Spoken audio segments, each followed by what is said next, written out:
Kompetensi dasar pada materi ini adalah menganalisis sistem pencernaan pada manusia dan memahami gangguan yang berhubungan dengan sistem pencernaan, serta upaya menjaga kesehatan sistem pencernaan. Submateri pokoknya adalah pencernaan mekanis dan kimiawi. Tujuan dari pembelajaran ini adalah dapat mendeskripsikan pencernaan mekanis dan kimiawi. Pada pertemuan sebelumnya, kita sudah membahas mengenai organ pencernaan. Nah, untuk saat ini kita akan membahas mengenai pencernaan mekanis dan kimiawi yang terjadi pada organ-organ pencernaan. Apa itu pencernaan mekanis dan kimiawi? Pencernaan mekanis dan kimiawi dimulai di mulut. Pada pertemuan sebelumnya kita sudah membahas bahwa di mulut terdapat gigi, lidah, dan kelenjar air liur yang berfungsi untuk mencerna makanan. Selain dikunyah oleh gigi, pencernaan makanan di rongga mulut dibantu oleh enzim amilase atau petialin yang dihasilkan oleh kelenjar air liur. Enzim amilase atau petialin berfungsi untuk mengubah amilum atau karbohidrat menjadi maltosa, sehingga makanan yang kita makan akan terasa manis. Selanjutnya adalah kerongkongan. Di dalam kerongkongan sebenarnya tidak terjadi proses pencernaan karena kerongkongan hanyalah jalan bagi makanan. Namun seperti yang telah dijelaskan pada pertemuan sebelumnya, bahwa di dalam kerongkongan terjadi gerakan peristaltik. Gerakan peristaltik merupakan gerakan otot dinding kerongkongan untuk mendorong masuk makanan ke lambung. Selanjutnya adalah pencernaan mekanis dan kimiawi di lambung. Pencernaan makanan secara mekanik dilakukan oleh otot-otot lambung yang berkontraksi, melakukan gerakan meremas atau menggiling makanan, hingga menjadi bentuk yang lunak seperti bubur makanan. Pencernaan secara kimiawi pada lambung dibantu oleh enzim-enzim pencernaan yang dihasilkan oleh lambung atau getah lambung. Getah lambung terdiri dari, yang pertama adalah asam klorida atau HCl, yang berfungsi untuk membunuh bibit penyakit yang masuk bersama makanan. Yang kedua adalah enzim pepsin, berfungsi untuk mengubah protein menjadi pepton. Yang ketiga adalah enzim renin, berfungsi untuk menggumpalkan protein susu menjadi kasein dengan bantuan kalsium. Selanjutnya adalah proses pencernaan di usus halus. Sudah kita bahas pada pertemuan sebelumnya bahwa usus halus itu terbagi menjadi 3 bagian, yaitu duodenum, usus 12 jari, jejunum yaitu usus kosong, dan ileum yaitu usus penyerapan.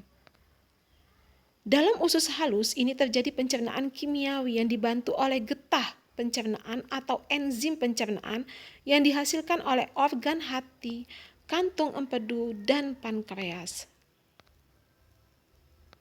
Selanjutnya adalah proses pencernaan di usus halus. Di dalam duodenum terjadi pencernaan makanan dengan bantuan getah pankreas. Getah pankreas ini dihasilkan oleh kelenjar pankreas. Getah pankreas mengandung enzim-enzim pencernaan seperti yang pertama adalah enzim amilase, fungsinya untuk mengubah amilum menjadi maltosa. Yang kedua adalah enzim tripsin, mengubah pepton menjadi asam amino. Yang ketiga, enzim lipase, mengubah lemak menjadi asam lemak dan gliserol. Selain dibantu oleh getah pankreas, di duodenum atau usus 12 jari juga dibantu oleh getah empedu yang dihasilkan oleh hati. Fungsi getah empedu yaitu untuk mengemulsikan lemak, yakni membuat lemak agar larut dalam air. Selanjutnya adalah proses pencernaan di jejunum. Di dalam jejunum atau usus kosong terjadi pencernaan makanan secara kimiawi dengan bantuan enzim-enzim pencernaan lainnya, yaitu yang pertama adalah enzim maltase, fungsinya untuk mengubah maltosa menjadi glukosa. Yang kedua, enzim sukrase, fungsinya untuk mengubah sukrosa menjadi glukosa dan fruktosa. Yang ketiga adalah enzim laktase, berfungsi untuk mengubah laktosa menjadi galaktosa. Selanjutnya adalah proses pencernaan di ileum atau usus penyerapan. Nah, sudah dibahas pada pertemuan sebelumnya bahwa di ileum terjadi penyerapan sari-sari makanan oleh villi atau jonjot usus halus. Bisa kita lihat di gambar bahwa ada jonjot halus, kemudian ada pembuluh darah. Nah, villi atau jonjot usus ini banyak mengandung pembuluh darah yang berfungsi untuk mengedarkan sari-sari makanan yang telah diserap ke seluruh tubuh melalui darah. Selanjutnya adalah pencernaan di usus besar. Telah dibahas pada pertemuan sebelumnya bahwa pada usus besar sisa-sisa ampas makanan diserap kandungan air dan garam-garam mineralnya. Selanjutnya, ampas makanan dibusukkan oleh bakteri pembusuk, yaitu bakteri Escherichia coli. Sebelum dibuang ke anus, ampas makanan akan masuk ke rektum yang memiliki otot polos yang apabila berkontraksi akan menimbulkan rasa ingin buang air besar. Untuk lebih memahami proses pencernaan mekanis dan kimiawi, kamu bisa klik link video di YouTube berikut ini.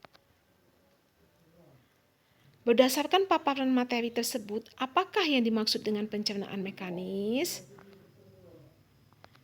Pencernaan mekanis yaitu pencernaan yang dilakukan secara mekanis dengan bantuan organ pencernaan.